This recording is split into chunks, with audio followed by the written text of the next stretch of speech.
Hello, good evening, and welcome to the Sunday night breakdown. Daniel Routledge and Dave Forrester with you to wing it through another week of British Basketball League action. Forgive the voice; it's slightly going. Let's see if we can make it through tonight. Just before you start, we nearly actually didn't make it to tonight because on Sunday night I made a big mistake last Sunday night, and I sent an email from a non-SMB email address, from a personal email address. Oh, did you? Yes, so I immediately containing key SMB documents. Absolutely, and it went to a couple of people that shouldn't have. So I typed out my resignation and I've put it in the post. I don't think it's been received yet due to the postal strikes. But fortunately, I've had a look at more senior people in more senior places, and as 6 days have gone by, I think should be okay. I think that's enough. So I'm back. Nothing like a bit of politics to start Sunday night breakdown. Just if you don't like it, guys, just turn off. Skip forward. Use the arrow key. Not at all ratings driven at all. So whatever. Yeah. So let's get on to the basketball. We'll start on Wednesday night in the Euro Cup game in Gran Canaria, where Gran Canaria beat the London Lions 87-69. No John Scherner, no Oliver Stavich for Gran Canaria, but Andrew Albisi was back. No Decker for the Lions. Best got 2 fouls inside 2 minutes. Gran Canaria made their first 8 two-point shots, but were 4 of 14 from behind the arc, which was the thing that stopped them getting away at that point in the game, I thought. Yeah, 2 fouls for Best, 2 shoulder shrugs, sat down, came back in the second quarter, 3rd foul, 3rd shoulder shrug, sat down again. I thought this was a pretty dead game. Yeah, it was. There was no real jeopardy to it. It was a Wednesday night. It was a game in a 18-game league season where 8 out of 10 teams qualify. It was early on.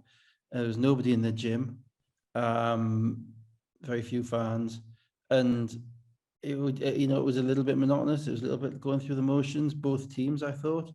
From a tactical standpoint, the only really interesting thing was that very quickly, I think Kufos came out and he went with Zubcic instead of Sharma. So he went small very quickly with that lineup. And that's the first time he's really done. That's only kind of been a break glass in a time of emergency type of lineup so far. And it was within 2 minutes of the game. But then that meant that by the end of the first quarter, you had Sharma and Kufos on court at the same time, which was an interesting fit. And then then London kind of played around with a bit of zone as well, with all the big guys on the court, and I thought they got shredded on the zone. And all in all, it was, and then obviously without Best being in the game, and without the British guys being able to give much offense really off the bench, it kind of wasn't close. I didn't watch it after about 3 minutes to go in the third quarter. I gave up. So Alexander Bolsarowski had 7 in a 12-2 run to make it 40-29, 2 minutes from halftime, and there wasn't really much to see in the second half. He was good in Maine. Where's he from? He is. Oh gosh, you're testing me now. I can't think of. I think he might be Polish. Not sure. But he's got extra minutes because Stavich is injured and Scherner is injured as well. That was their kind of the backup squad, wasn't it? Yeah. So that was his career best in points, rebound, and PIR in the 26 games he's played in the competition. I did think that that London was showing up a little bit in relation to their athleticism. They, other than Soko, they really don't have anybody you'd regard as kind of traditionally athletic. Big bodies, and Sharma is athletic, but he's too big to be athletic, if you know what I mean. He's 7 foot as opposed to kind of 6'9", 6'10" bodies, and that it may be an Achilles heel for them coming down the line. It may be. Because without Ovi, you struggle to see them managing to deal with some of the guys who are playing above the rim. Balsarowski led the way with 16 points and 9 rebounds. David Mutov with 13 points in 12 minutes. AJ Slaughter 11. They spread it around really. Herman had 18 and 6 for the Lions. Zubcic had 16 points. Kufos 11 points and 7 rebounds. So stick with the Lions and move to Friday night, where the Sheffield Sharks became the first British team to beat the Lions this season, beating them 87-81. No Decker, no Soko for the Lions in this lineup. Cook got going early. Nichols was scoring.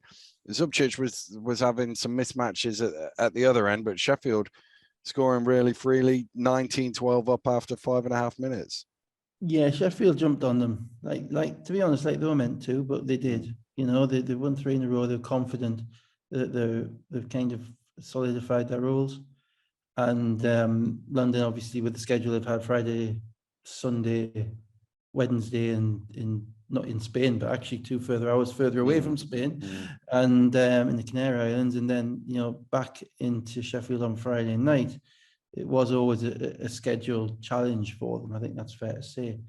But that said, the bigger thing I thought was the lack of Soko, because the lack of Soko meant that Zubcic was promoted into the starting lineup, which is fine, but then that has a knock-on effect down the line, and that's ultimately where the game was won and lost.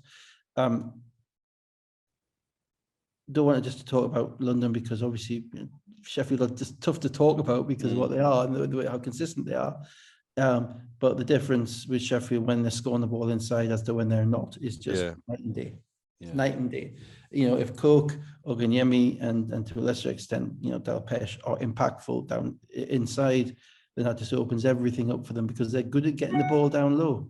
But often they miss chippies. Or some games, and when they're missing chippies, they tend to miss them in a row. Yeah. It's not just like... I think we might return to this theme in a bit. Might, we may. And Cook's been playing out of his skin, to be fair. He is one of the few guys in the league who has the physical attributes to go up against those London guys, because he's 6'10", he's got long arms. Yeah. And he's not lacking in skill at all. And the way that he's played last 3 or 4 games, and the way he played in this game, he didn't, he played Kufos as well and Sharma as well as anybody has, and you're not going to stop them. But and then when you get Kipper, who is always the X factor, because he's playing the 4, he is the one guy on that team outside of Nelson who teams are kind of loading up on. Kipper's the one guy who can make his own shot and can get the ball in the post and get the ball in the perimeter, can attack one-on-one. Can score, and when he is impactful and efficient in his scoring, then that gives him, the confidence that the team plays with is just palpable. Now, in reality, though, what happened here was that London blew this game in about 3 minutes at the end of the first quarter, because it gave Sheffield momentum. Yeah, it was 19 points apiece with 3 minutes to go in the quarter. Sheffield scored the next 12 points, or if you want to extend it out into the beginning of the second quarter, it was a 20-3 run in 6 minutes, which had them to the biggest lead of the game at 42-24 and 3.5 to go. And London are going to come back, but that's a lot of points that Sheffield had to play with. A number of things. The first thing is it's the 3. And why is it the 3?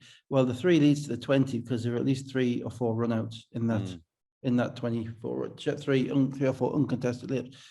And it's a direct corollary to removing Zubcic from the bench, because, I've talked a bit about that bench already this season. Their bench has been carried by him in relation to his offering. He's shooting the ball probably, I'm guessing, once every minute and a half when he's on the court. He's getting his shots up, right? And if he's coming off the bench as a 6th man, that takes a lot of pressure off the other guys who are on the bench, who are coming off. So at one point, at the point where they had the difficulties, their lineup was Soluade, Van Oostrum, Quealy, Ward-Hibbert, and Sharma. Right, and there's not a lot of shot creation there. Soluade, defensive specialist, Quealy, defensive specialist. Van Oostrom's a table setter, but he's got no one to set the table for. Ward-Hibbert gave them a little bit, but he hasn't played much. I'm surprised he's been buried a little bit below a couple of the other guys, to be honest, because I think he does offer them a little bit more in relation to kind of energy and shot making. And Sharma again is a hustle big guy, but again, you don't really throw the ball down to him. And they couldn't, Sheffield are one of the best defensive teams in the league, if not the best, and they could not get the ball. They could not get the ball anywhere, and they had nowhere to throw it to. And that lineup lasted 2.5 minutes, and the coach realized he'd made a mistake because he actually took them all out, basically as one, with 30 seconds to go in the quarter, which you never, or a minute to go in the quarter, which you never do. All the starters were back. before the end of the first quarter. Now that's not your rotation. That's your kind of, get the fire extinguisher out, everything's on fire, break a window, break glass, everybody jump out. That's like saying, whoa, this is not what it is. So I think there was a little bit of he's got to play those guys, because the other players can't play 40 minutes and they're playing on all these kids. So he's got to play them. But I think, taking Zubcic out was a massive impact on that. Just gave them that bench group no stabilizing force at all, no scoring force at all. And that's what happens when you're missing Soko and Decker. Obviously, in a perfect world, you got Soko and Decker, and you're not short of people who come off the bench and score the ball. But they were. Also, I thought, just as a kind of a slightly bigger comment on it,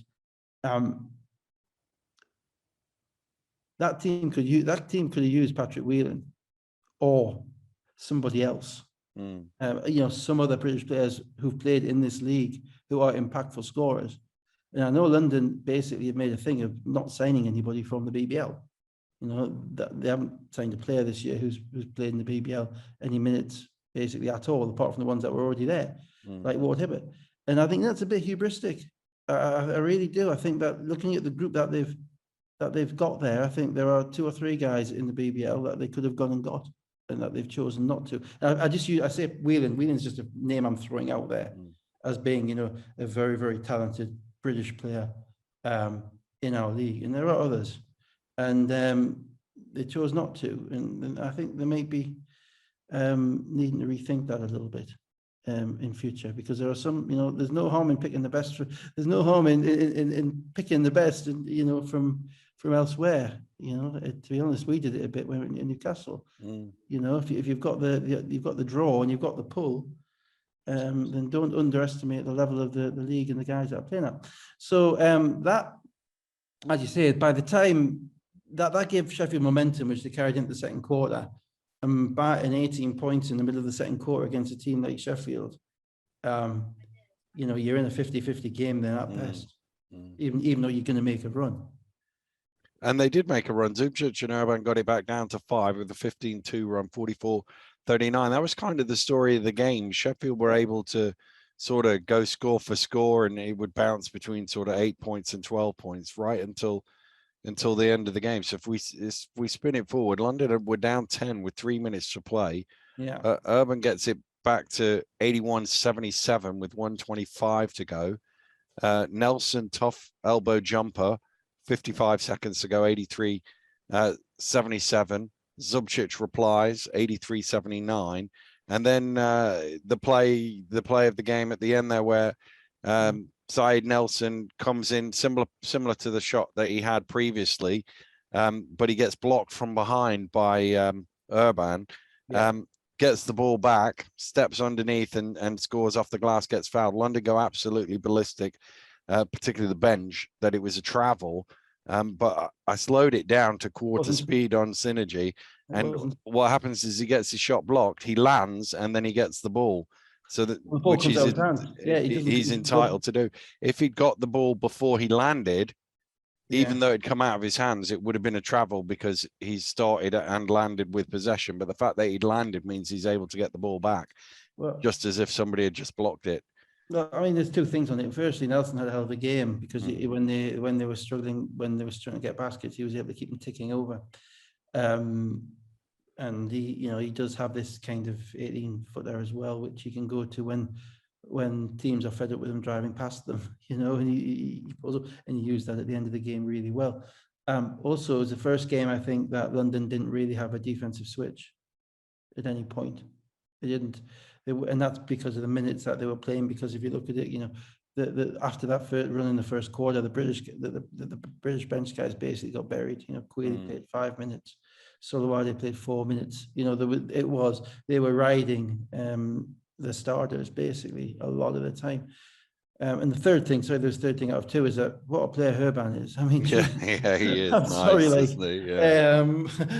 I mean, and just the shot he made to come up to bring the game back close, and then the block. Even at the end, he got the block. He was unlucky. He got the block on the play, made a great play, and his consistency and mentality has been a guiding light for them throughout. But you have to say it, the game that Sheffield were basically in control of, and it's slightly concerning for London because one assumes that there are going to be other games that they play on a Wednesday night away from home and have to go travel on a Friday, and they're going to have to find a way of balancing things for that. There's a big caveat to all of that, of course, which is Sam Decker. Yeah. And Ovi Soko in this game, but in particular Sam Decker, who gives everybody else the opportunity to be everybody else instead of having to be a little bit more than they are. I think it's what we kind of envisaged, isn't it? It's what you envisaged happening, maybe a little bit earlier than we thought. But then again, you look at the schedule, the 4 games in 7 days and a trip to the Canary Islands in the middle of it. Well, my in the preseason, I said they would lose games on a Friday night, having been in Podgorica on a Wednesday, but it was Gran Canaria, which I hadn't thought of is actually further Gran away. Canaria is probably a little bit preferable. I think I prefer to be in Gran Canaria. But probably a bit further nothing away. against them, the Montenegro. Montenegro, nothing against them at all. Yeah. But no, it was. But let's just wind against a good team as well. Let's not forget Sheffield's is a good enough team to beat them. Against a good team playing well. That's the big thing. Against a good team playing confident, coming off 3 home game, two consecutive good home wins, playing one game a week, getting into understanding their roles, with an experienced coach, and you put all of that together, then they jumped on them. And they did what they were meant to do. But as I say, Bennett Cole, Kipper Nichols, those two guys are utterly critical to that team. The other guys are all going to play, I think, do what they do. But when Coke and Nichols are finishing around the rim, because Sheffield are so consistent in getting the ball inside, effectively, probably more so than any other team in the league. There's not that many teams who are throwing it in the post with any regularity at all. But Sheffield actually work to do that a lot more than the other teams. And if they finish, and they've done that the last 3 games, twice against Newcastle, once against London, then they become a very, very tough team because you can't run on them. You're picking the ball out of your own basket. Even if you're not, you're picking the ball from everybody else's setup. So there are advantages. So, congratulations to Sheffield. And the undefeated season and the pot of gold at the end of the SMB rainbow remains unclaimed. Unclaimed, yes. Nichols led the way with 22.6 of 8 shooting, 4 rebounds, 5 assists. Nelson had 19 points, 8 of 12 shooting, 7 rebounds and 4 assists, and Cook had 12 points and 5 rebounds. Zubcic had 25, Urban 20, Best 13 points and 6 steals for the Lions. Let's go to the game we were both at on Friday night. Newcastle Eagles 108, Plymouth City Patriots 96. Justin Everett in for the Eagles for his debut. No Kyle Johnson through injury. Williams was still missing for this game for the Patriots. And Dusha 2 fouls in the first minute of the game for basically an identical push-off. And that was the one player with Williams out that they really couldn't afford to get into foul trouble. It was a weird game. I watched it back. I had to watch it back because I think we talked afterwards a little bit, and there was 50 odd fouls in the game, and the game basically came down to discipline. And I wanted to watch it back just to see what it actually looked like and see, because sometimes what you see in the crowd isn't what you see on the TV, and you've got more cameras, etc. Difficult. I thought watching it back, I thought Dusha was very unlucky to get a second foul. You guys commented, you guys had it straight away. You're on the call straight away. Obviously none of us had the angle that Josh Bowe, the ref, had to see if it was anything particularly different just to a normal back down. But it looks like a normal back down from where we were. But even then, PJ didn't take him out. No. So he kept him in the game, and that's fine, and that's a smart move because you're already without a ball handler, and when he did eventually go out, it all went a little bit wrong. It did. Yeah. I thought to start with, Newcastle had a little bit more fluency in their game, certainly in the way that they moved the ball, and by kind of starting primarily with Cohen at the point and Hamlet at the 2, it allowed them to get Hamlet into scoring positions later in the shot clock, and he was, where he was very impactful. In relation to Plymouth, I was very impressed with Bell. early and in fact during the game. But he's young, he's long, but he showed some range, he showed some athleticism, some competitiveness, and he was a little bit more than I expected, to be honest. And his college stats weren't that great, but they've clearly found a bit of a diamond in the rough there. The game ultimately turned on Plymouth's discipline or the referees' over eagerness, whichever way you want to pin it. Yeah. I can't pin it either way because I don't know what was said to earn the various technicals that were earned. Yeah. I do know that once you've picked up 2 or 3, then at that point there's a moment where. But the one that the frustrating thing I think from PJ's perspective is that you guys commented on it. I think they all happened after Plymouth made good plays. Yeah. It wasn't that, hey, how can you call that against me, Raf? It was it was all kind of little comments, side stuff after a call wasn't made or something like that.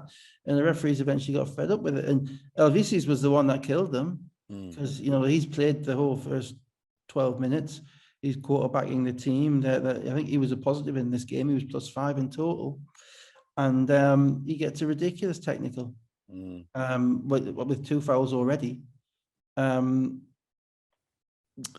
After they've just made a basket. Yeah. And it's for something said to the ref. There's no gestures, so you can only think that it's something which is so beyond the pale that the ref doesn't even go, hey, what are you talking? What's going on? And if I'm wrong, I'm wrong. And I know obviously tweeted afterwards that the baby has to sort the refs out.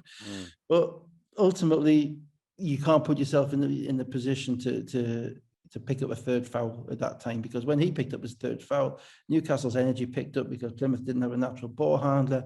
Kennedy in particular was very impressive defensively. He started chasing Simons around and Brandon, and neither of them are natural ball handlers. Plymouth's kind of offense fell off a cliff, and that allowed Newcastle to get out and run a little bit. And suddenly it's a 20-point game at half time. Yeah, Eagles had 61 points in the first half as a result. They had 62 at Sheffield the week before.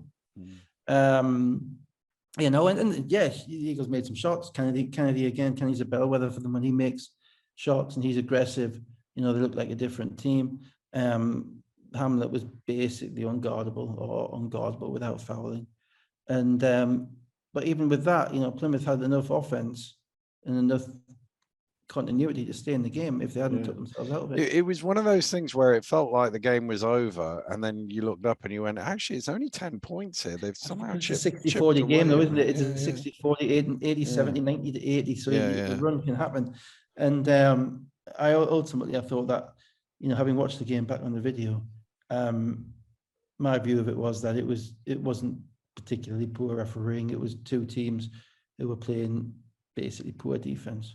And were unable to guard without fouling, and Newcastle was slightly better at it than Plymouth. Plymouth's bench, Keita and Lanikin, they couldn't guard.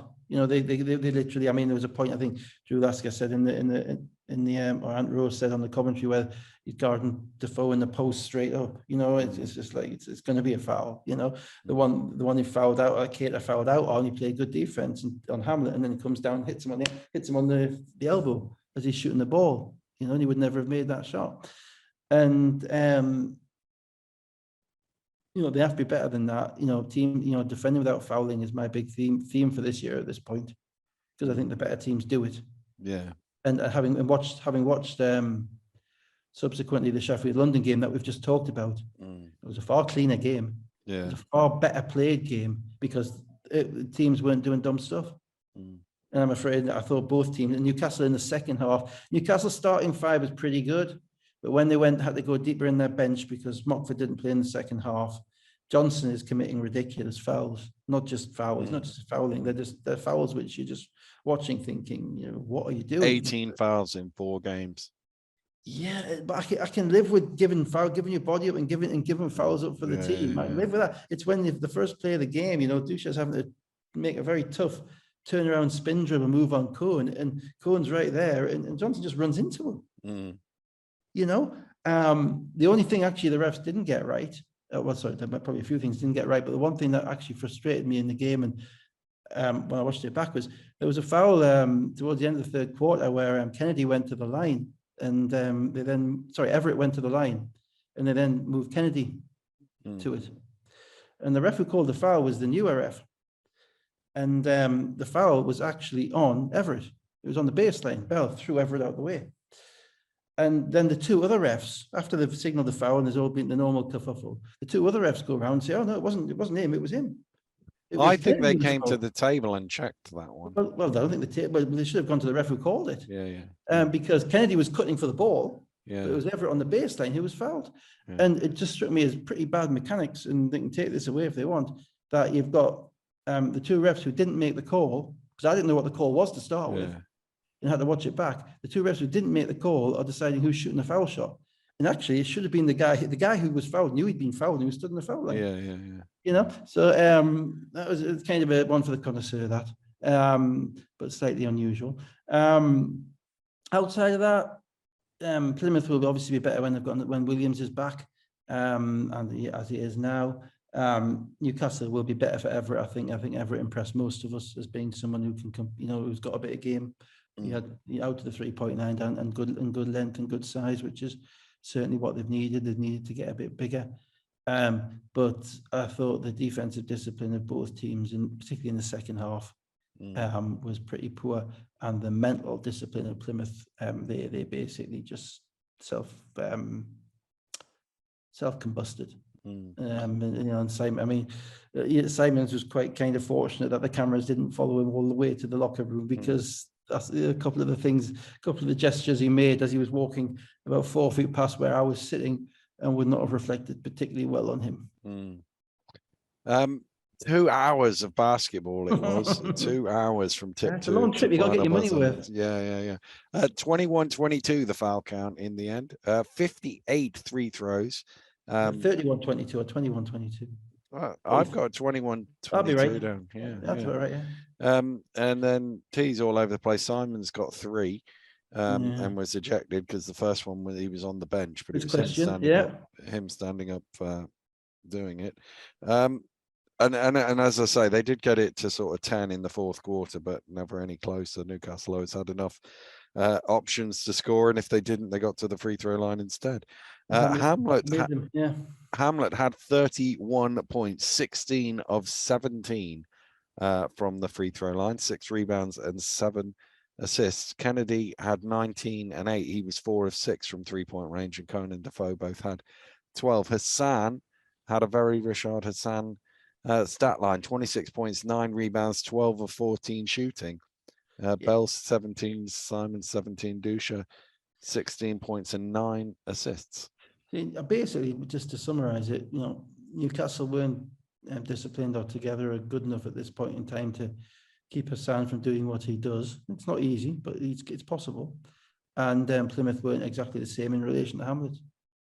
That's it. You've got to have some discipline, both mentally and physically. And this game wasn't the best exemplar of that.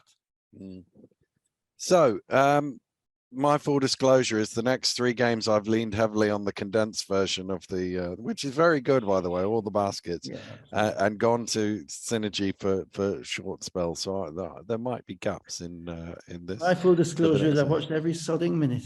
There you go. Well done, you. That's good. Pleasure. So Leicester. Sorry, Dan. With the advantage of having discovered the arrow on my computer moves the games 5 seconds forward. There we go. Well, welcome it's taken me a year and a half to figure that out. Yeah. Well, I was at a Halloween party my brother-in-law had last night, and my son was playing yesterday, so my time was condensed. So Leicester 91, Bristol 73. No Walker for Leicester, an Achilles injury with no timeline on it that you're seeing the specialist next week, according to Russell Levinston in the pre-game. And the big old boot he had on makes it look like that's going to be a long timeline. That's awful. Best for him. I didn't know that. I was going to ask you what the injury was.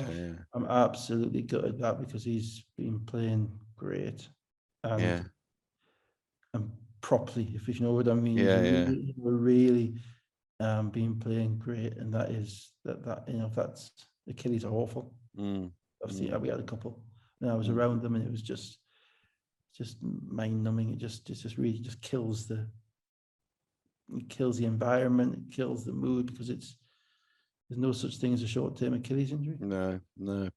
And no Bell and no Miller for Bristol, both in concussion protocol following head injuries last week. Leicester looking smooth early on, out to a 16-10 lead, but then Olison making shots late in the first quarter, early in the second, and Bristol were just edging it 26-28. Yeah, it was kind of I was trying to figure out the game. I knew the score, so obviously I was trying to figure it out as I was going along, as to what the kind of the major pushes and pulls were as to why the game was going the way it was. Leicester played better with Washington and McKenzie in the game. No, certainly early on, the starting five isn't quite fitting with Thornton. It's not that it's not fitting, but Thornton's kind of a change of pace, kind of get to the rim guy, and Leicester's always based their starting unit on getting the ball inside to Nelson Henry and spacing the floor with shooters. So Nelson Henry's not getting the same level and the same quality of touches early as he has done in the past 2 or 3 years, and that might come with time. You know, that's just a time thing. You insert a new point guard, and as such, what we're seeing from Leicester is that their wings are having to do a little bit more creating. They're having to get a little bit further through their sets. A little bit of the ball's having to see both sides of the floor a bit more. It's a little bit harder to get it. But when the ball gets there, then the advantage of Whelan and Jackson and Loving is that they're all now showing you a little bit more in relation to their ability to create their own shot. They're not standing there and waiting to be thrown the ball and then one dribble and shoot it, or pull up and shoot a three. They've got a little bit more in their locker. But that takes a little bit of time to work through, to everybody getting used to that kind of situation developing. And the thing with Bristol was Bristol just you know, the two. If you told me the two guys you couldn't take out of their team, I would say it was Miller and Bell. Yeah. From what I saw the week before, and that's not because they're necessarily the best players, but it's because of what the specific skill sets that they bring, which I don't think are replicated by any of the others. You know, you've got Mahan and Olison, who are two shooters. You've got Samuels and Watson-Gale, who are two aggressive guards. You've got King, who's kind of your wing, your 3-4, and then you've got your two centers. What Miller and Bell are people who are guys who are it's very difficult to get a handle on. What they do bits of everything. You know, the offensive rebound. Bell scores with weird moves when he has to. He defend. They're all over the glass. It kills their rotation because the two guys down, so that everybody else is having to play more. And you know, I feared for them, to be honest, when I saw that those two weren't playing. But what they did do was crazily make some shots. Yeah. And particularly Olison, as you say, who seems to be a streaky guy. You know, and then I think Mahan made one or two, not Mahan, King, who may actually be their most talented individual player. You know, because he's 6'6", he has what I describe as a G League body. You know, he's got the shoulders, he has the ability to score at all three levels, the 3-point line inside and at the rim. And he's probably a little bit more versatile off the dribble than anybody else. So what happened was in this game that they relied on him a lot more than they probably have done otherwise. They ran some of the stuff for him that they run for Bell normally. And he was able to carry them a certain way. But just before halftime, Loving got going, and then Leicester got some open shots. And you know, in a game like that, if you're Bristol, you've got to be up 10 at halftime. Yeah. They were up 8 just before halftime, but then Loving and McKenzie made a couple of shots, and Leicester scored the last 9 points of the first half, and it was 42-40, 41. And then into the third quarter, Loving was getting all sorts of good looks. He was already in rhythm. Leicester out to 53-44, and Olison and Mahan still made a couple of shots, but they weren't making the volume that they made in their field goal percentage dipped as the game went on. And they don't have the bodies, and particularly Bell and Miller, who are possibly the two best offensive rebounders. They didn't have the bodies to go and create havoc on the offensive glass. You know, that's a big thing for the way that Bristol have been playing. So, you know, when you're playing that kind of scrappy, kind of all over the court style, the impact of losing one or two players is exaggerated. You you know, because your depth changes. So Landolfi's having to come in. He hasn't played. He's hardly played this season. Suddenly having to play him in the third quarter or the second quarter of a game against Leicester. That's tough. You know, it's tough to expect someone to come in to be able to contribute in that way when they haven't been part of the rotation so far. It also means you struggle a little bit with foul trouble as well.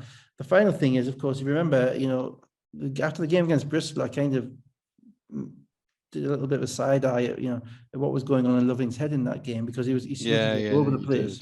Yeah. You know, and players remember that stuff. I'm not saying it's anything to do with what, you know, is being talked about on here, but they know if they're not right, or they know if something doesn't sit well with them, you know. And I think Rob said sometime this week, I don't know what, I think it was Rob who said something about how underrated, you know, he is as a player, and how he's, and it's, you know, again, it struck me, you know, it was, I was having flashbacks in this game at the end, particularly. Because I compared him last year to Scotty Martin, who played for us. Yeah. As just the kind of a quiet guy who doesn't really appear to. Well, Scotty talked a bit, to be fair, but a quietish guy who just appears to do his job and do what is required, and is, you know, an absolute thorn in people's sides. And I remember that, you know, Scott's probably best ever game. He dropped 41 on Bristol. Hit 10 threes at Sports Central. Last year, 17-18, and it was watching Mark Loving kind of ping those, you know, make those threes off the dribble and make them off the curl or whatever. I was just thinking, I was drawn back to that. You know, he's that level of player. You know, he's an Ohio State player. Scott was Notre Dame. You know, it's the same level of execution in everything that he does, which makes it so unusual and a little bit disconcerting when it's not there. Yeah.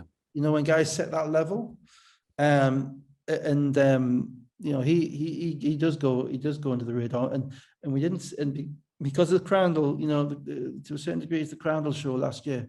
You don't see how good these other guys are. Yeah. You might end up seeing it this year. I'm looking at Jackson, Whelan, and Lovin, 3 degrees. You know, those 3 guys, you're going to have to guard them, because they're showing at this point in time that they're scoring off the dribble, they're scoring on the pull-up, they're scoring off the catch.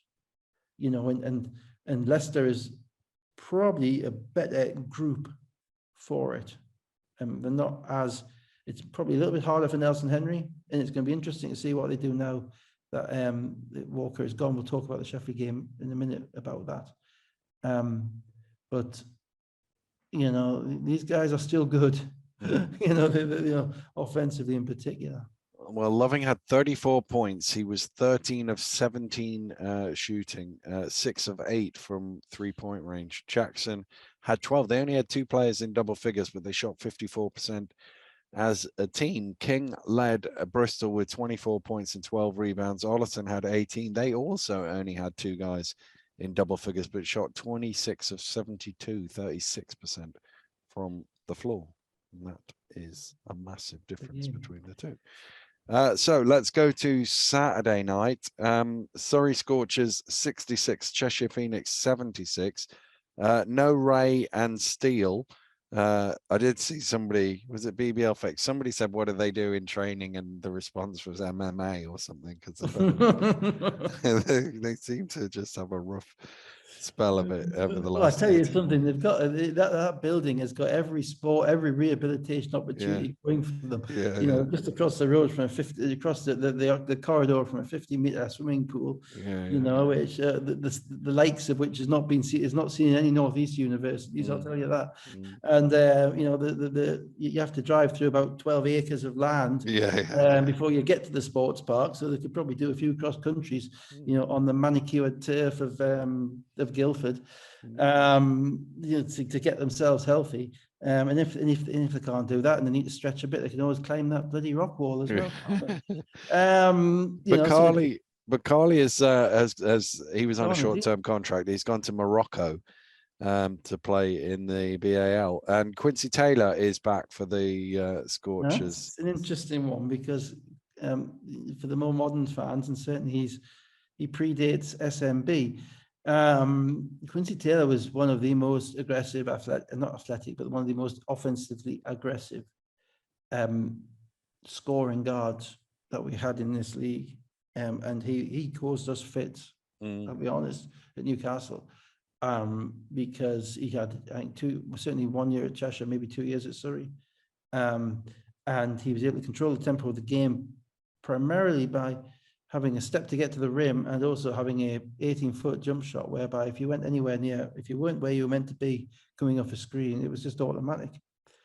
And he was able to push the basketball as well.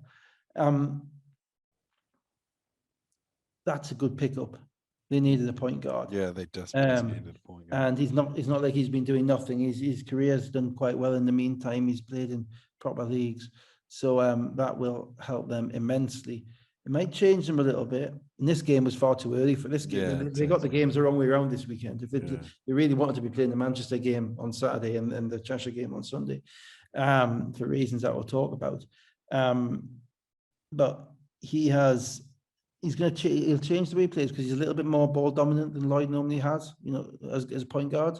Tyreek last year was like one dribble, two dribbles to the rim. Quincy's a more of a pick your moment, pick your spot type of point guard. He'll try and maneuver the defense. It might take him 3 or 4 dribbles. The ball might not quite move out of his hands as quickly as it would with other guards. So it might make them change a little bit, but it'll help. It has to help them. 7 minutes in, 1 point game. Johnson had 6 in a 10-1 run to 19-10. Then Wang was getting out in the open court early in the second quarter, and they had an 8-0 run, and they're 27-12 up and looking really good. And Cheshire just can't score at that moment in time. I thought that. Again, this is another game. They should have been up 15 at half time, and they weren't, and they blew it in the last 3 or 4 minutes because Cheshire weren't ready for the game. They've already been down there and beaten them once. And when I say they weren't ready for the game, they just weren't on point in what they were doing. I thought to start with, Surrey had a really good scouting system going. They weren't letting anybody get to the rim. They were making them shoot contested threes. Evans wasn't at it, to use a phrase, and Austin was being kept away from the rim, and they just, you're right, they couldn't make a shot, and they were very hesitant, and Surrey were really quite impactful. They were all over it. But I thought Surrey's defensive discipline broke down in this game, and that was primarily demonstrated by the fact that Austin was able to be Austin, and he was able, and also I say defensive discipline.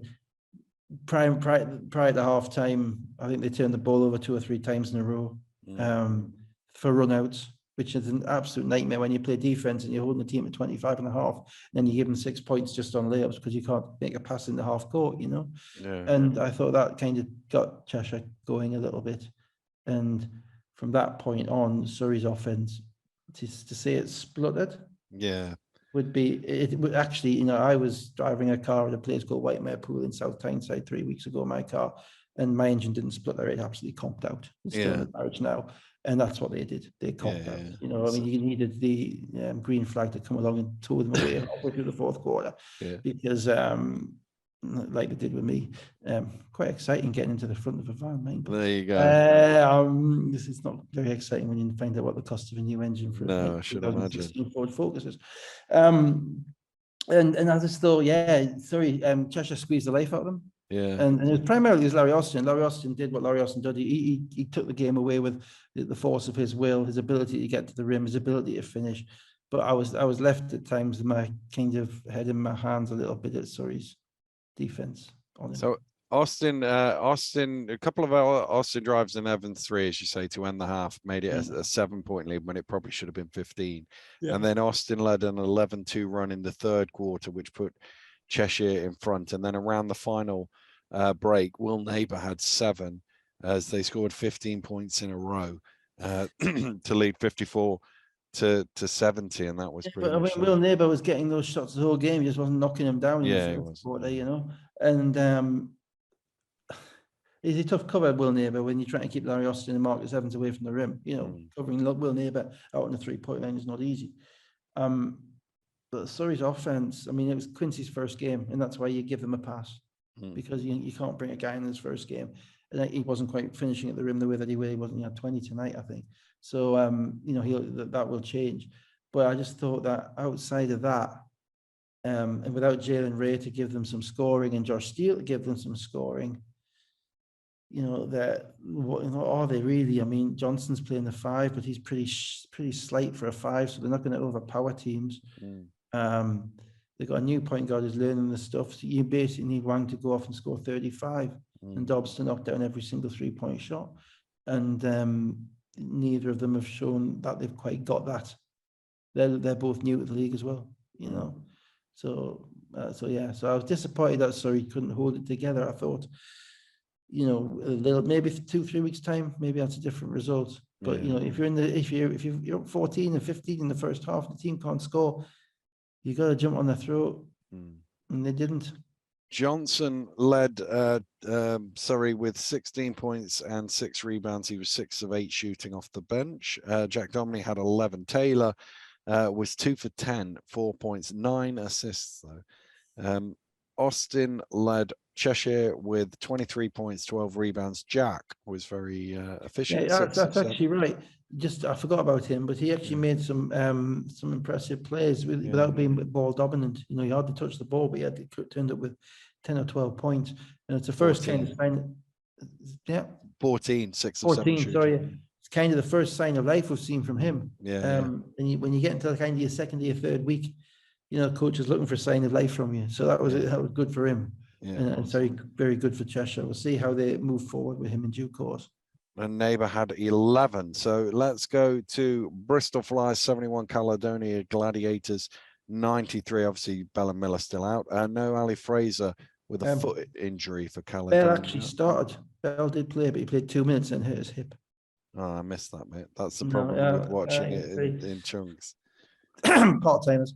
Part-timer, yeah. No, and the other thing is that I've been asked finger gesture to ask you.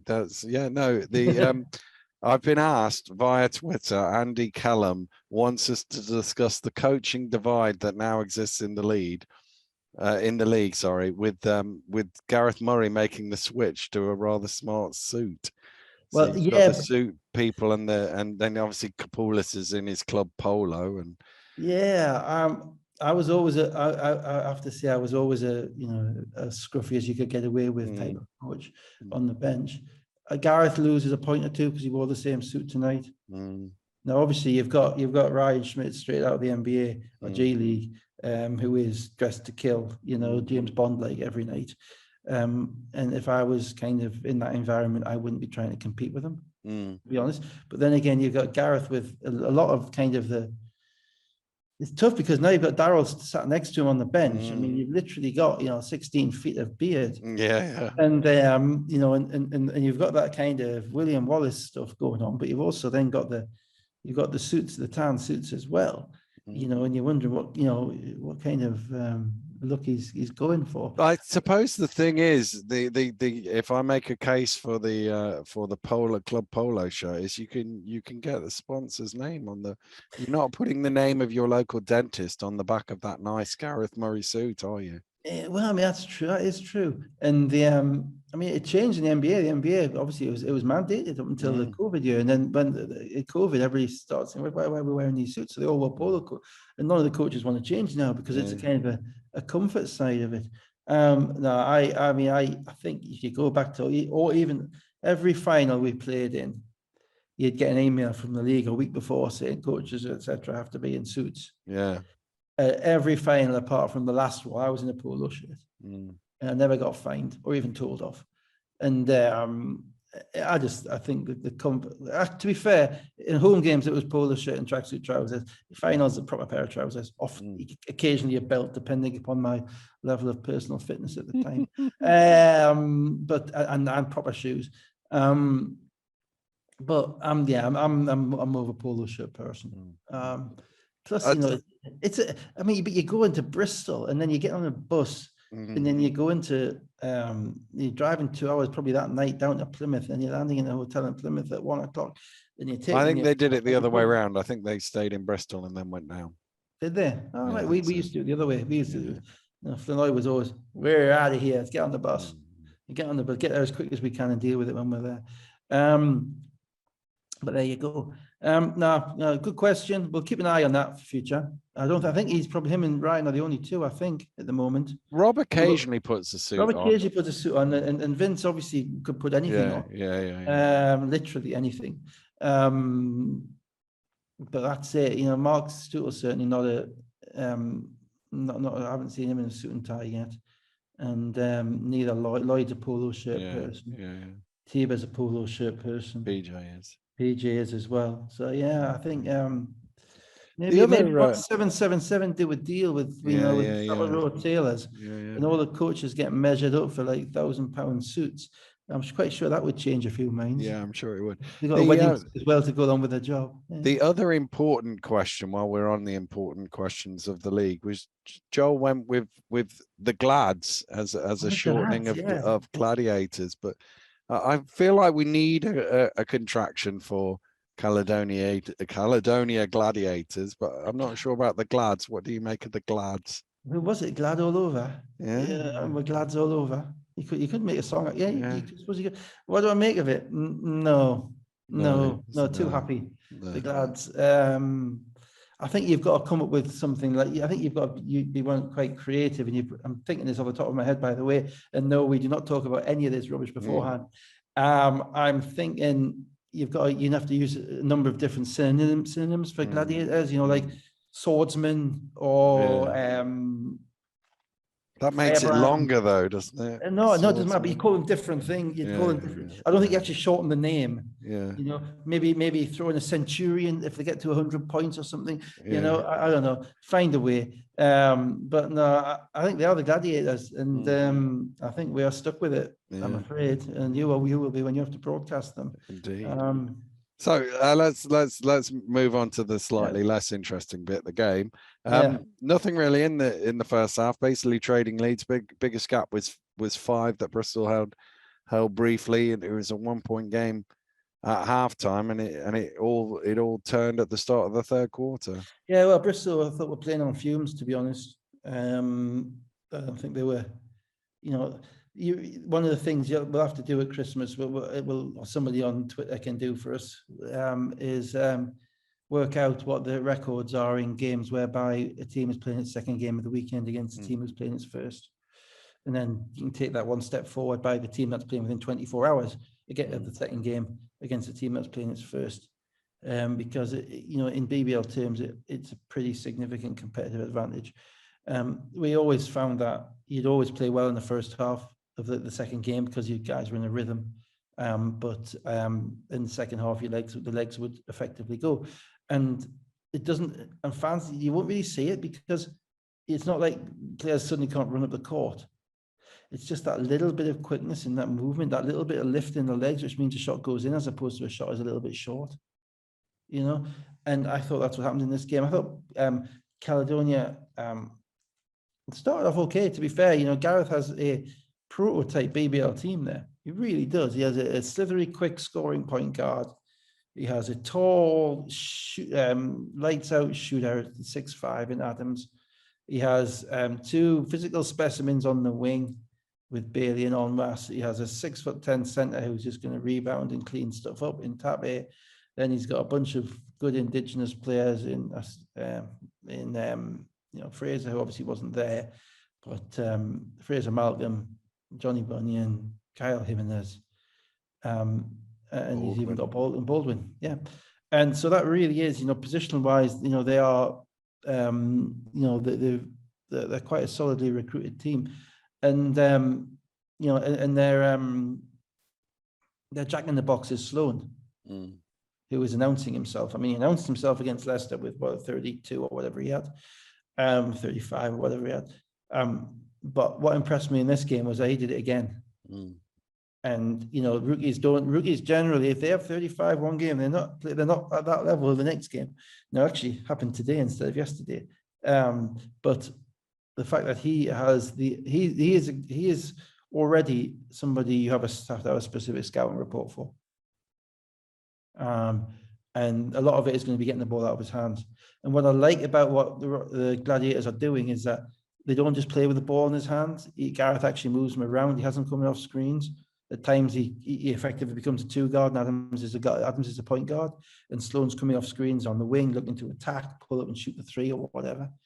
And that works primarily because they have two wing guys, or actually three if you include Fraser Malcolm, who don't need the ball, who aren't kind of saying, give me the ball, posting up, give me the ball, why aren't I touching the ball? Who are able to score and be impactful without having the ball in their hands, and that's Onwas and Bailey as well. So I thought they were really good insofar as the way that they executed in this game. They looked like a really good team.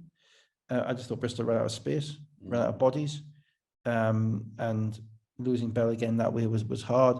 And you can't, and you know, they're not a good enough shot making team to be able to lose the possession battle, or not to overcome their, you know, the lack of depth. And I thought that was the problem offensively. If if Bristol are being reduced to one shot every time down, you're going to have a good chance of beating them.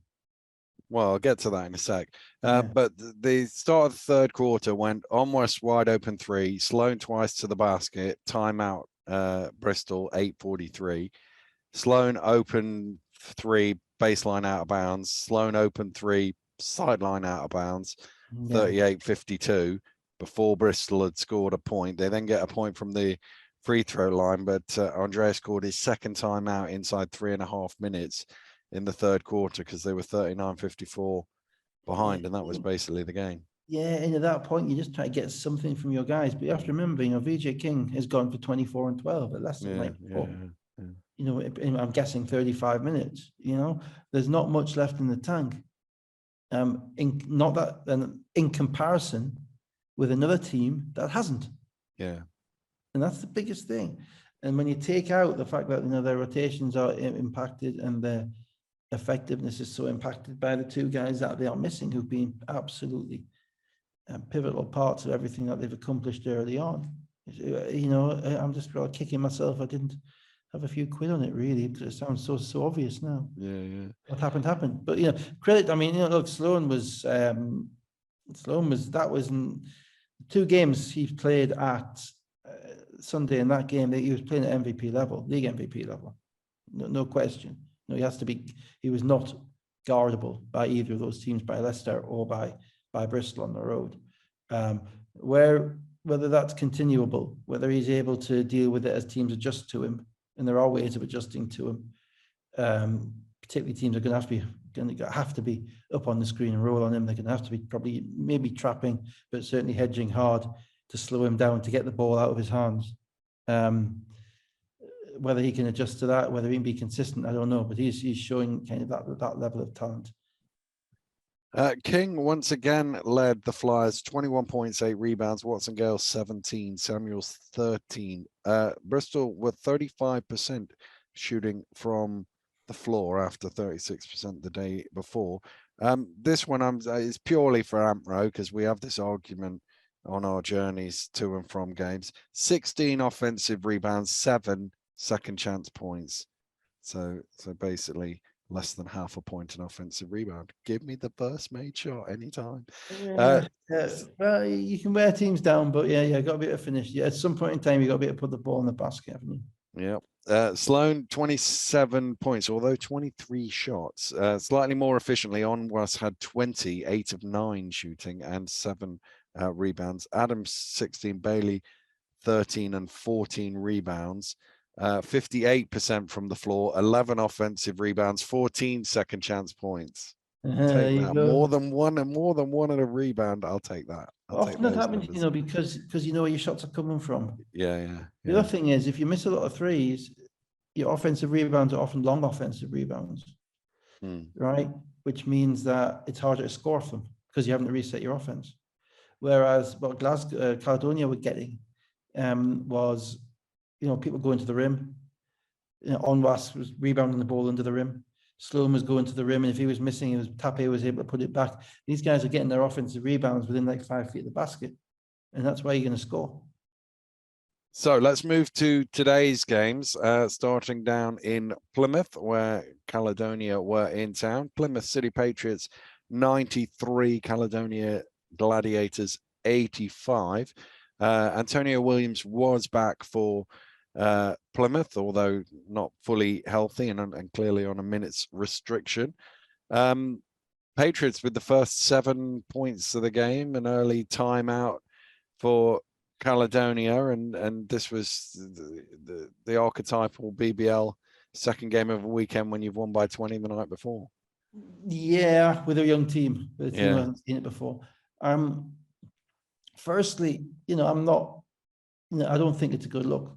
I don't think any team should be playing 2 games less than 24 hours apart. I don't mind playing back-to-back nights because that happens in basketball. Yeah. But I think, playing at 7 o'clock at Bristol and then 3 o'clock in the afternoon at Plymouth is unreasonable for the athletes. I always have. Even if it was 4 o'clock at Plymouth. And it's not Bristol's fault, it's not Plymouth's fault. And to be fair, Caledonia will have asked for it. Yeah. They will have said, we have them back-to-back. We have them back-to-back, please. Yeah. Can we do that? But I think, and it's the same when, we used to have to go down to Surrey for a 2 o'clock start on a Sunday. It's just, there are certain games where that's appropriate. If Surrey's playing London, or Milton Keynes as it was, or Brighton as it was, But if you've got teams travelling the length of the country, then we have to be serious about recovery opportunity for players as well, because that's how players get injured if they don't have the proper recovery time. And I'm afraid going to Bristol and then playing at Bristol, finishing that game at best part of 9:30, getting out of the gym at 10 o'clock, something to eat, you're still absolutely pulsing with adrenaline, so the players aren't sleeping straight away. They're not getting to sleep till 1 or 2 o'clock if they're in Bristol. Then they're having to get up at like 10 o'clock early in the morning to get some food because you got to eat. They did do a pool recovery session this morning. I saw on Twitter. Did they? That's impressive twittering. That's good. But even then, that's great. But they're playing at 3 o'clock. Yeah. No, and I don't like that. Even I wouldn't like that, to be honest. As a coach, I wouldn't want my players doing anything other than preparing for the game once you get to that kind of window, 5 or 6 hours beforehand. And if they're playing at 7 o'clock tonight, that's fine. You get your morning off. You go in the pool. It's not fine. We're not having anybody play. Don't put 7 o'clock on a Sunday night out into the. Well, here's me putting my own needs behind that of the players. Yeah. But then the players get to have a sleep at lunchtime, and then they're ready for the game, and the whole thing is just different. At 3 o'clock means you've got to be at Bristol, you've got to be in Plymouth at 1. You've got to be in the gym at like 1:30, 1 o'clock. And I just think it's just it's not a good look for the league. That would be my suggestion. 24 hours, and that might be difficult. Well, I think you just get to a point where people play 1 game a weekend. Well, of course you do. Yeah. Well, you do, but then we don't have enough home games to create enough revenue. That's where venues come in, obviously, because if you've got your own venue, you can fix times which are more appropriate. And I get all the problems that it causes. So that's kind of a little bit of a rant born of many Worcester, Plymouth, or Bristol, Plymouth trips, because we used to do the same. And it actually helps. It helped from a team bonding perspective. It really helps because you can play the everyone's against us card. No one cares, no one's bothered about how hard it is on your bodies. The Plymouth floor is the worst floor in the league in relation to the fact that it's basically concrete. It's the only floor in the league that's not a wooden floor, because obviously they're playing in a theatre, and it's a great venue, but the floor is always the one thing that players would always come off and need a couple of days off because it's just so hard on the joints. And I thought that was tough. Then you have the fact that Caledonia are young and had one last night. And this is the Sloan thing, because Sloan didn't play in the first half. No, he was. And Gareth knew that, and Gareth took him out. And Gareth sat him down because we've all been there. And we used to have a saying that Plymouth, because it's so far away, certainly from where we are, obviously Newcastle, and because of the environment, because it's so tough to play down there, because the setup is great, the crowd's in darkness, the lights are on, it's organised chaos, if I can put it that way. Because of that, you learn a hell of a lot about your players down there. You really do. You learn a hell of a lot about your teams down there. Gareth, I think, saw today that, for whatever reason, Sloan wasn't ready for that game, and he ended up only playing 8 minutes in the first half, and Plymouth came out and jumped on them. And Plymouth are an energetic team. Plymouth are an adrenaline fueled team. We saw that on Friday night. They just they were directionally challenged in the direction in which they placed their adrenaline on Friday night. But in their own gym, with the athleticism that they're showing, Hawthorne and Bell and Hassan scoring and everybody else kind of jumping in and helping, that's a trap game. And Caledonia kind of fell into the trap. Well, Onwas sort of kept them in it for a bit. And then there was a couple of turnovers which led to Brandon threes and then a Bell dunk, and it was 40-27. But Malcolm with 5 points cut it to 43-35 at halftime. Gladiators then started 7 of the first 8 points of the second half at 44-44. Hassan just about kept the Patriots in. Sloan came back in and was a little better than he was in the first half, and the game's in the balance at the start of the fourth quarter. And then Simons got injured. It wasn't abundantly clear what he did, even when they showed the replay, which is really worrying because you start to think all knees or ankles or someone mentioned back whatever. on, so Okay. back's been mentioned on Twitter, but I'm not sure how accurate that is. I only hope he's just maybe jarred his back or something. Yeah. He's had a kind of a nervous kind of thing in his back as opposed to anything else, because what it looked like, the way he went down, it was an Achilles. He just fell down from nowhere. You think, oh my God, he's hurt his Achilles. But apparently it wasn't that, because they strapped him to a spinal board on the way out. So, fingers crossed that it's just, as I say, it's just neural. It's just some form of seizure in his back, as opposed to anything which relates to like a stress fracture or anything like that, or any kind of issue with the vertebrae, because that would be disastrous for anybody, for any player. And so good luck, fingers crossed for him.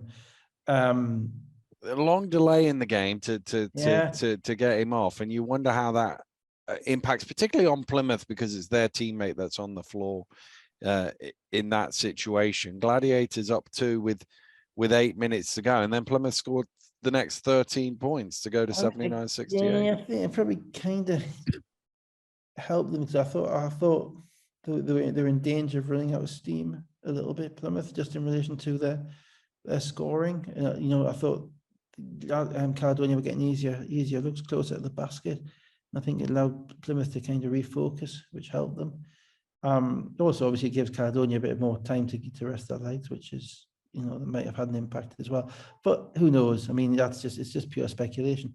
What I will say about Onwas was, for him to play 2 games like he has this weekend has been really impressive. He looks like a pro.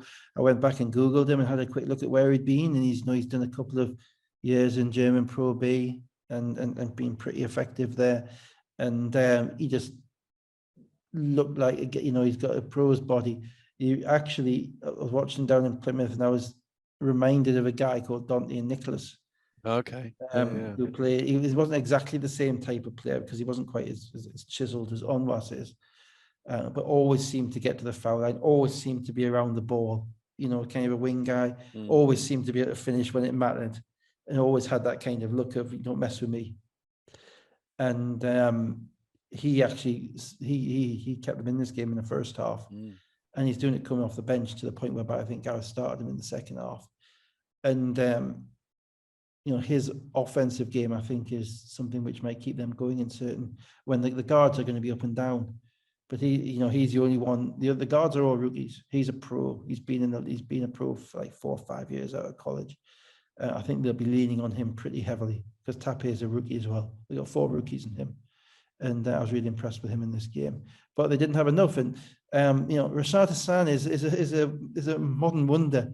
Because basically, the Plymouth guys are thinking, well, if we can get him to touch the ball inside of 10 feet, it's a basket. So they're threading passes in left, right, and center to his hands, knowing that he has this ability to score the ball. And that, in a game like that, which was a 90-80 game, he kind of carried them through it. And then they got stuff out of Williams, and they got some runouts as well with energy. And of course, that can, particularly in the fourth quarter, when a team's turning the ball over and giving the opposition runouts, that's where your back-to-back comes in. So that was basically it, that 13-0 run. That Plymouth were never in trouble after that. Hassan with 23 points, 10 of 15 shooting, and 9 rebounds. LVC Dusha. He's just had a 25 of 31 weekend. Yeah. Ooh. Yeah, good. Elvisi Dusha with 16 points and 11 assists. He has made 302 BBL appearances. He's played in 289 BBL games. That is his first double-double. Which is, as like Pablo said on commentary, absolutely astounding. Yeah, it is astounding. But I think it's probably when you think of the number of games, I didn't look up the number of games where he's got double-figure assists. But he's obviously I think not it's got. probably more indicative of the role that he's played. He's Yeah. in the backup. You know, it's hard to put a double if you're going to do that. What I will say is I love the just on the presentation down there. I absolutely loved the little pre-game bit that the commentators did down there that Pablo put together with the pictures, the kind of the narrative of the game. Yeah. It was all you needed was the NBA on NBC music behind it, you know, and you know, all of that stuff, and have the clips from the various things. I just thought it was really informative, and I think it's the type of thing that the league should be looking at, having every team put together, because you know it helps put the games into context. Context is critical to sport. You know, sport is nothing without context. You have to know why things are happening, what's going on, and why it makes it more so interesting.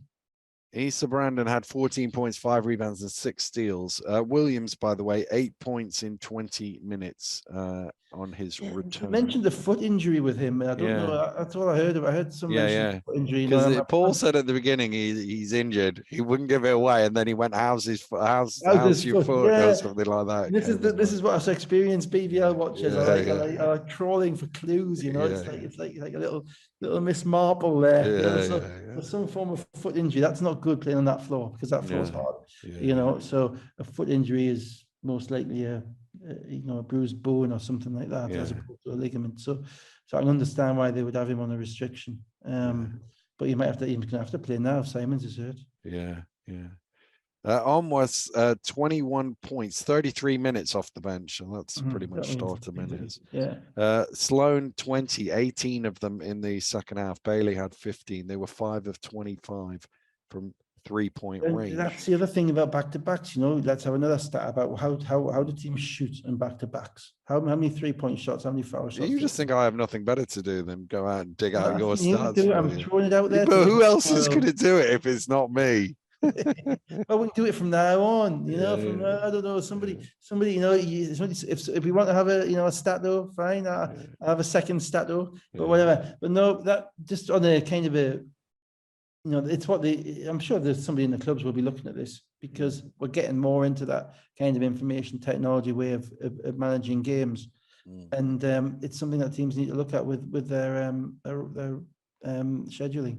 What you've found is over the years is the teams that have the ability. Leicester is a classic example in that they built their arena. They used to always play at John Sanford on a Saturday night, so they were always led the league in back-to-backs, because they were either playing Friday, Saturday, or Saturday, Sunday. And now they never play 2 days in a row, because they can always move the home game to whichever day of the weekend their opponents are not playing on, if that makes sense. Which is smart, and which is again, we all talk about it's critical of competitive advantage. It's important to play a welfare. You know, players have to play, and players have been shaped to play. And nowadays, science is such that it's not just get your pot noodle on the bus and jump on the way down there. And there's still some work to be done in that area, but it all comes down to venues, like everything else. I still think the solution is one game a weekend, but again, that comes down to venues too. So let's move to the second game on Sunday. Sheffield Sharks 72, Leicester Riders 86. Some genius said to me on Friday night, once they saw the Sheffield score against London, Sheffield will lose their next game. I can't think who that was. Okay. Well, there's 2 reasons for that. One, the kind of the emotion of beating London. And to be fair to Sheffield, they didn't actually show that much emotion. No, they didn't. No. Well, they were 10-0 up after 3 minutes. I was thinking, what does that Forrester know? But having watched it back, I was quite impressed with the kind of the even-keeledness of Sheffield in that game. You know, they played the London game like they were expected to win. So that kind of knocked that one out of the way. The second thing was that's 4 consecutive wins for Sheffield. And when I said that, I didn't know that Walker was injured, actually. That was a thing. So I kind of had a couple of doubts when I found out that Walker was injured as well. But 4 consecutive wins. there is a point you reach whereby just sustaining stuff is hard because you're constantly looking for inspiration to get you over the next hump and the next hump and the next hump. And Sheffield came out and again, they were executing as cleanly as any team has in the league in a long time for the first quarter and a half of this game. Leicester, again, is the same with their starting five, a little bit discombobulated, a little bit not quite, occasional early shots in the shot clock, particularly from Thornton. Nelson Henry not getting many touches down low, and the other guy, and the other guys needing to warm into the game and not making much from the outside. But Sheffield's offense, basically Bennett, Cook, and Kipper Nichols, it was them again who started it, scoring inside, getting the Riders' defense to sag, maybe kick it out to Routinho and Banks and those guys to knock down threes. And you're thinking, hang on, this is on here. At that point, I was actually at that point, probably kind of halfway through the second quarter, just trying to kind of recalibrate and just how good are Sheffield? Because if this is, we're getting into a sample size now whereby there's enough to say, well, actually, this is a team that's, it's playing some very, very good basketball underpinned by the excellence on the defensive end. Before we get to the middle of the second quarter, I know our viewers and listeners will not thank me if I don't sound the double technical klaxon. Double technical klaxon. There was, yeah. I know. I was a bit.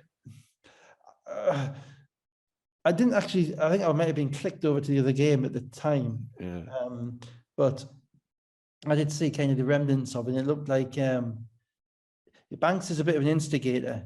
Banks. Well, here's the thing: the technical was on Banks and McKenzie, neither of whom steps backwards in a situation like that. So basically, what happened for those who didn't see it was Banks went out of bounds. He thought he was pushed out of bounds. The referee didn't call it as a foul.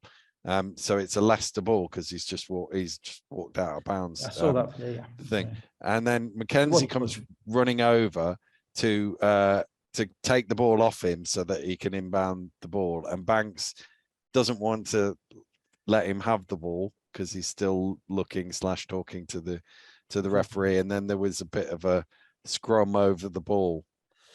Yeah, that's an interesting. I didn't see that bit. That's an interesting one. I'd have a little bit more sympathy for McKenzie than Banks on that situation, I think, because Banks shouldn't be holding the basketball. If in the NBA that'd be a delay of game. We don't really have delay of games here. We kind of have warnings and stuff like that, but there's not really a delay of game kind of. There is if you step over a line or something like that. There's no specific kind of rule about it. So I think. The question is, in the referee's mind would be, did McKenzie go too far? But I mean, if the answer is, the other guys hold, can you? I didn't think either of them deserved a technical. Well, yeah, I think that's probably right. But then again, what I will say on behalf of the refs on that one is that you have, both teams instigators basically. You have the two, as you say, won't take a backward step. Both teams. The players who are in the game to elicit emotion amongst their team and get everything going and all of that stuff. And you might want to send a shot across their bows. So yeah, still not my favorite call, but I'm not entirely indefensible. So let's get to the point we were just talking about. We're midway through the second quarter. Sorry, Sheffield go 35-20. Ahead on a score with 5:45 to go. Leicester's next basket came almost at the 5-minute mark. So basically 25 minutes and 10 seconds or something. The last 10, Leicester outscored Sheffield 66-37, having been outscored 35-20 before that. Well, it wasn't that. I thought the biggest part was that, if you're up 15 and you've dominated 15 minutes of the first half, it's like all the other games we've talked about, you've got to go in up 10. Yeah. You got to go in up 10 because the opposition's going to have another run in the third quarter and you've got to be able to withstand that run and then have your own run, and not. But basically, you work so hard to get there. And the lid went on the basket. That was it. From my perspective, the lid went on the basket. Coke suddenly, was missing Wasn't going chippies. in. Yeah. Missing chippies, and 3 or 4 of those in a row. Nichols missed a couple of chippies, and you're thinking, and it's hard because you work hard to get the ball down low, to get them into good positions. Your big guys getting themselves into good positions. But if you're not finishing, then the other team's going. And then their scouting report broke down a little bit, and Thornton got to the rim a couple of times. And this is where I think Thornton's going to give Leicester a lot, is in changing the pace of games and always being a threat. I don't think he's necessarily going to be the kind of the pick and roll archetype that Crandall was, or Cartwright was before that, or whoever it was they had before that, going back to Brown and Clark. I think he's a bit different to that. I think he's a guy who's going to give them stuff going downhill, getting to the rim, and some scoring when they need it, when teams forget about him. And certainly at this moment in time, if he makes a couple of threes, so be it. But you've got to keep him out of the paint, because if he's in the paint, he's dynamite. And they got some ad ones out of that. Loving got to the rim a little bit. Jackson did as well. Jackson got to the rim, and they're scoring at the rim, and Sheffield are missing at the rim, and they're getting to the foul line. And Sheffield, and then Whelan and McKenzie both hit threes, and Leicester got it to a 1-point game by halftime. I just thought Sheffield's bubble burst a little bit with their defensive intensity once their offense started spluttering. That might be a little bit harsh. I'd have to watch it back. Obviously, when you watched it 3 hours ago and watched it straight up, but their energy dropped defensively when their offense stuttered, I think is the phrase.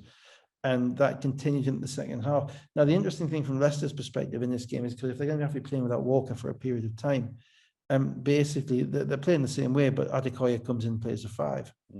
Adekoya has always been the wild card for Leicester, because they've never really had that many minutes for him, because he's had to play the 4 primarily, with Walker and Nelson Henry sharing 40 minutes. And Loving's played most of the minutes at the 4, and Jackson can play a few as well. So Adekoya has often kind of got into kind of this category as kind of a specialist. You bring him in for a certain purpose, and he does his job. He doesn't complain, doesn't necessarily shoot the ball much, but he's a positive net minus, plus minus guy when he's on the court. Walker being out thrusts him into a far bigger role. It basically means he's the second centre, the backup centre. And it was interesting to me to see the way they play differently, as they have to, because obviously having Walker in the middle and having Adekoya in the middle is very different. And I didn't think Sheffield adjusted to that at all. Specifically, Adekoya is one of these guys, and I've been around a few of them in my time, who a bigger guy takes a look at and thinks, yeah, I can post you up. Yeah. It's like fool's gold. It's like it's like the spider coming in the web. As I say, I've had a couple of them. Sullivan was one, Flanoy was another one. Whereby you would think, oh yeah, this guy's skinny. This guy's whatever, he's 6'2", whatever, 6'5". Drew Sullivan 6'7", whatever. Even Charles to a certain degree, and Scotty was the same. We can overpower them, but what you don't know is that that's exactly what they want you to do. Just because he's 6'6" and broad, you're not going to move him. You're not going to move him, and he's got strong hands. So he's got amazing hands. Amazing hands. So teams fall. So players who are scorers fall into that trap, and I thought Sheffield did that to a certain degree. Jabril Adekoya, you do not post him up. That's the first thing on my scout report. I'm not interested in you going down low and posting him up, because that's exactly what he wants. It gets him into a physical contest with you, and he knows what he's doing. The second thing that I didn't think Sheffield did very well, and this was going into the third quarter, was that they started switching on defense. And what you'll find, if you go down, you'll see Loving 3, Jackson 3, Thornton 3, Jackson 3, Loving 3, Loving Jackson 3, to the rim. Jackson to the rim, and Whelan then makes a couple as well. But all of these shots are when they've switched. On the screen roll, instead of chasing around people off the screen roll, Mark Loving they're switching on Mark Loving, and Mark Loving's seeing Bennett Cook in front of him, and Zach Jackson is seeing Marcus Delpesh in front of him. And that is an opportunity for those guys are too skilled players, because when you get a switch like that, and the player is being guarded by somebody who they know should not be guarding them, that player is imbued with confidence to know that that's a good shot. That's a shot they should be shooting. So if Mark Loving sees Bennett Cook, and Mark Loving says that, hey, this is where I eat, this is where I get my get my point, because I'm expected to do this. There's nothing against Bennett. Just like that's not the guy who's meant to be guarding me. Jackson the same with and Whelan the same with Whelan went to Del Pesh a couple of times, and I was thinking, I was just looking at thinking, you know, why you all those shots, okay, all those points that you've just listed there, which were the big run that they had in the third quarter. Adekoya never touched the ball, right? Adekoya could play offense. He's not like he's hopeless, right? But there's no way in the world I'm switching Bennett Cole onto Mark Lovin, right? And not forcing him to throw the ball to Jabril Adekoya in the post to make him make a play. There's no way in the world I'm letting Patrick Whelan go one-on-one with Marcus Del Pesh at all. And you know, the switching I thought was a little bit tiredness on Sheffield's part, a little bit mental tiredness, having played on the Friday night. I know Leicester played Friday night as well, but there was a lot of emotion in that Friday night game for Sheffield. And I just thought there was also a kind of a, you know, if you're not going to switch, what you've got to do is you've got to expend more energy. You've got to chase around screens. You've got the guy who's being screened has to back off, then come back up again. You have to help and recover and all that stuff. And they didn't show that, and they just kind of thought we can play one-on-one with these guys, and they couldn't, you know. And that was the kind of the genesis of Leicester away from the point guard dominated stuff we've seen over the past couple of years with Crandall. Now we're seeing the skill sets of the other guys who are now having to create their own shots, because those were not shots that they were creating last year. Mark Loving was not shooting those shots last year, not much. You know, end of shot clock maybe, but that's about it. Not early in the offense, but now he's a primary. Now he knows he's a primary guy, and now teams are going to have to adjust to that. And the way of adjusting to that is you've got to look at, well, hang on, who do we want shooting the ball? The guy who just had 33 on Friday night and is nails from 3-point line, or the guy who's playing backup center and only plays 15 minutes a game and is averaging 4 points for his career. You know, and Sheffield never, and I say all those offenses took place without Adekoya having to make a play. And he might have made those plays, but I'll live if he does. I'm not living with Loving and Whelan beating us. And then as their offense started, as I say, they got a little bit tired defensively, and Leicester were really quite impressive, to be honest. They just knocked down shots. You know, Whelan just knocks down shots. Whelan, Loving, Jackson, they just knock down shots. And you have to be really on point. You know, with those guys, when they are creating, you have to be on point with, they get good shots. If they make them, they make them. If they don't, they don't. But defensively, you have to be really, really on point with what you're giving up to them, and Sheffield weren't. So it was a 13-3 finish to the third quarter that gave Leicester a 10-point lead, 57-67, and Sheffield continued to miss shots at the point at which you thought, oh, they could just get back in here. They continued to miss. They lost their offensive discipline a little bit. They started going, you know, trying to get them all back in one shot. I thought they, you know, a lot of kind of one-pass offenses and kind of going down the gut straight away and trying to get something at the rim, and they weren't finishing. It's great if you do. But I thought 3 or 4 times in a row, they just lost a little bit of composure. And Atiba got disqualified with a second technical with 2:18 to go. Kipper Nichols had got a bit of a knock, and he was hobbling about, and it was almost like Leicester was sort of going, do you stop the game for him hobbling? They weren't going to attack. There was only 2 minutes to go, and they were up 10, so they didn't really need to attack either. And I think Atiba wanted them to stop the game, and obviously said that in a way that the referee wasn't happy with. Well, I watched it back actually, and to be fair, the referee he ignored it for about 5 seconds, and eventually, I think it was a frustration. Frustration tech. Game's gone. You don't stop the game. You can't stop the game. No, you can't. It's not in the rules. It's not in the rules. I mean, you just can't do it, and that's tough. And it sometimes gets frustrating for players and coaches. But I think, I think that was just a frustration at the way the game had gone. Because to be fair, they were there. You know, and they didn't play very well the second half. In fact, that's 25 minutes. And Leicester did play well, but Sheffield didn't. You know, Sheffield, I think, can justifiably say that was kind of a game that got away. And I think that was part of Atiba's frustration. You know. Nichols led Sheffield with 20 points and 5 rebounds. Nelson, Rotino and Cook all had 10. Thornton had 21 points for Leicester. Whelan 16 and 5 rebounds.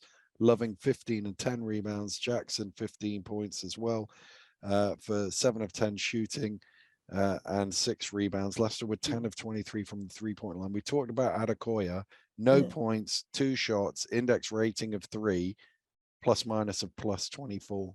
Yeah, and that's why, if you're Sheffield, you've got to make him shoot the ball. Now, you've got to make them put the ball in his hands and make him make plays, because he's doing his job perfectly, and the rest of the guys are doing theirs.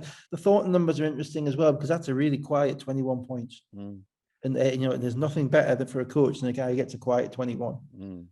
Without you really noticing that he's getting 21. He's that type of player who because he gets to the rim and he capitalizes on opportunities. That is, I think, is going to be his primary value to Leicester, his ability to get cheap points in transition, his ability to get cheap points going downhill. And if he knocks down some shots, then, as Americans say, that's gravy. The final Why game. they say it's gravy, I don't know, because gravy is a pretty, constituent part of every food I eat, including chips. Yeah, you're supposed to eat it with biscuits, aren't you? That's the American thing. But they're not biscuits either, are they? They're not biscuits, as you and I would call them. Scones, aren't they? Yeah, scones. Whatever. Yeah. More culinary tips next week. Let's go into this final game. Manchester Giants 106. Surrey Scorchers 93. No William Lee. I didn't hear what the injury was, but I did hear him interview at halftime saying it's going to be 3 to 6 weeks. I didn't hear that either. Yeah, but that's not good. No. Although, as Dave and Jason pointed out, with the GB game being in there, they don't play that many games in the next 3 to 6 weeks, so it's still not great though. It's not great, but it's probably a better time than other times, if that makes sense. Like you see, I know I've been around players for too long. I know that 3 to 6 weeks generally means 6 weeks with 2 more weeks to get healthy. Because it's rare that because physios generally give players kind of something to work, something to keep their hopes up.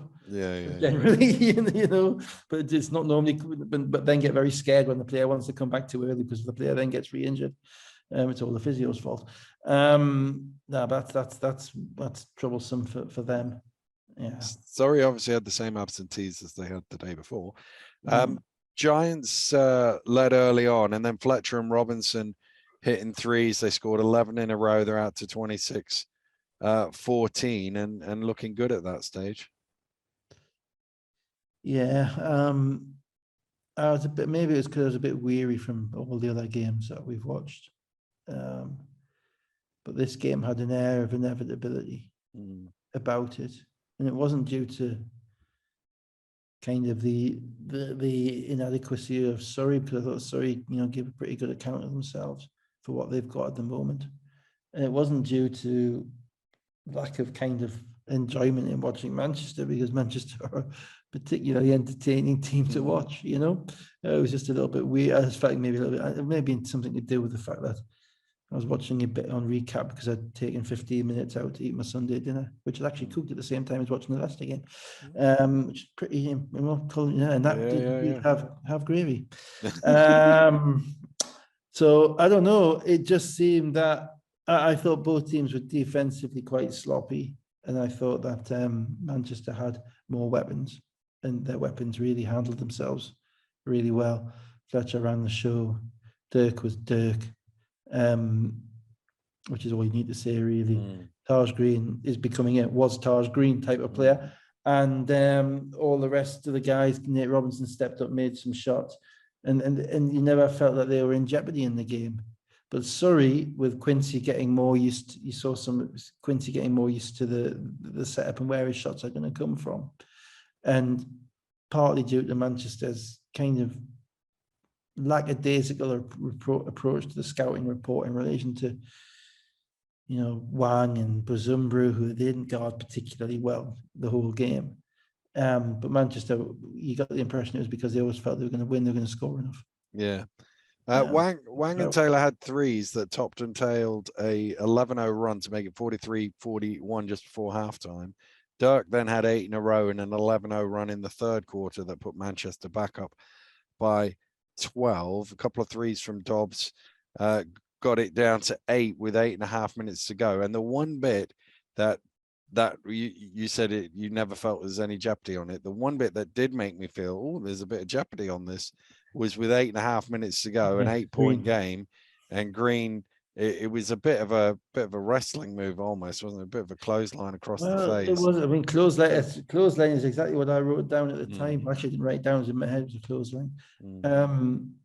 I thought, to be honest, watching it back, I thought he was kind of lucky not to get a DQ, because I've seen, you could say he was cutting, and therefore, and the ball's ball been was knocked out taken of him, away from him, and sort of therefore thing, his yeah. momentum carried him in. Yeah. But there's no reason for him to do that. There's no reason for his hands to be anywhere near.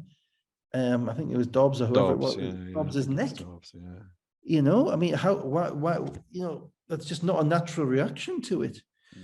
And the problem is that we've seen that Green's on a short fuse, anyway, over the course of the last few games. So obviously picked up an earlier technical for mouthing off the ref out of shot. Yeah.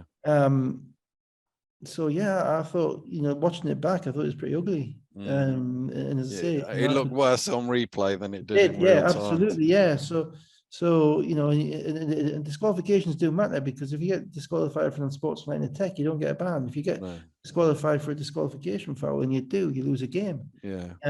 Which without Lee is a massive. Which without Lee becomes an instance. So I think, that's the one knock on him. I mean, at the moment, he's a tremendously fun, talented individual to watch. He actually has. Going back, he has a little bit of Donny Johnson about. He does have a bit of Donny Johnson. Just watching him take his 2 dribbles on the baseline, come up the other side off 2 feet and dunk it. That reminded me of Donny Johnson 20 years ago when he came on the scene. No one had really ever seen much of that before,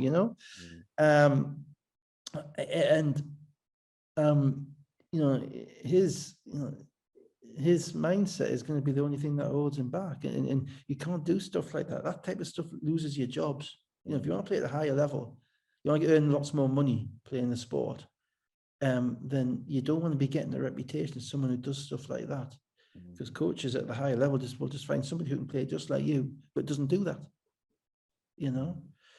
So you're right, it did add some jeopardy to the game. I thought that as well, but what it meant was that Manchester actually finished up with, again, this is the scouting report stuff that kind of began to frustrate me as I watched more games. I don't know if it was I was watching more games I got frustrated, or because teams weren't doing what they were meant to do that I was getting frustrated.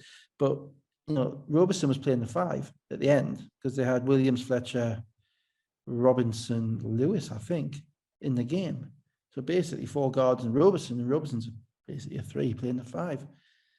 And I'm looking at these guys and thinking, well, if I'm on this team, if I'm coaching this team, there's no way in the world that anybody apart from Robertson is shooting the ball. There's just no way I'm loading up towards all these other players. I'm making them throw it to him.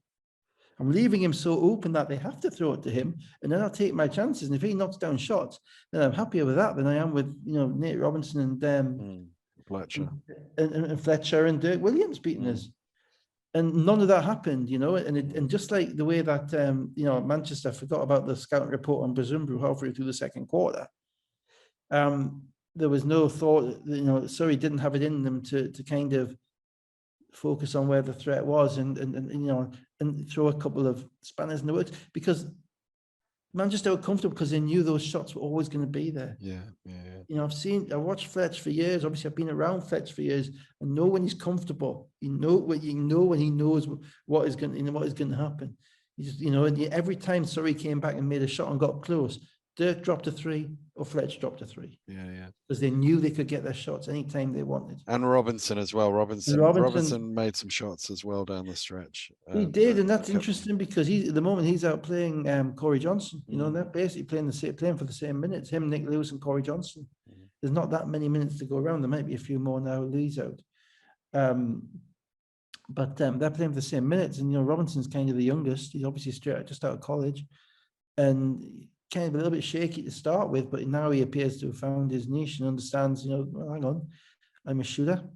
I get to shoot. Good for him. So Dirk Williams, 11 of 20 shooting for 24 points. Fletcher, 19 points, 9 assists. Green had 19. Robinson, 15 off the bench. Paddy Wang, by the way, 24 points, 9 rebounds, played 37 minutes and 57 seconds. And was -5. So in 2 minutes and 3 seconds, they lost by 8. he's in. I mean, I think Wang's really interesting because he has every bit of talent going. He can shoot the ball. You know, he is. I mean, the dunk that he nearly dropped in the first half would have been the play of the season. I don't think anyone would. Maybe him subsequently, but you know, I mean, Dirk had a nasty dunk in this game. But Paddy Wang's, if that had gone in, you know, that was the one which wakes you up after watching 9 games this weekend. You know? And he can shoot the ball as well. I think he's still learning his game. I think he's probably a relatively young pro. I think obviously he's played a little bit in the national team, but I think this will be a big learning curve for him, and it might get him to the next level. Taylor is going to help them big time because with him in that game, he kept them ticking over offensively, and he allowed them to score. You know, and they haven't come close to scoring 90 points in most games this year. But the part of that was Manchester's defense as well. The other thing, of course, is it's another victory for our favourite stat, isn't it? Which one is that? Which is if you score 95. Oh, yeah. 95 points at home. Yeah. So if you concede 95 points on the road, you have about a 3% chance of winning. Yeah. You know, and that's happened twice in this weekend, I think. Certainly, it happened Newcastle game. It happened. I don't know how many points Plymouth got today. 93. 93, so they don't count. But yeah, if you give up that many points on the road, you're going to lose. Yep. Taylor had 19 points and 7 assists. Johnson, 17 points, 13 rebounds, 4 assists off the bench. 23 turnovers, which Manchester turned into 21 points. You cannot let them run. They are a scary team to run when they're running. Absolutely scary. So I feel like we've gone long again. So I'll quickly rattle through the standings. London are 7-1 after their first defeat. Bristol and Manchester both have 5 wins and 3 losses. Leicester 4 wins and 3 losses, and then Cheshire are 4-5. So is Sheffield.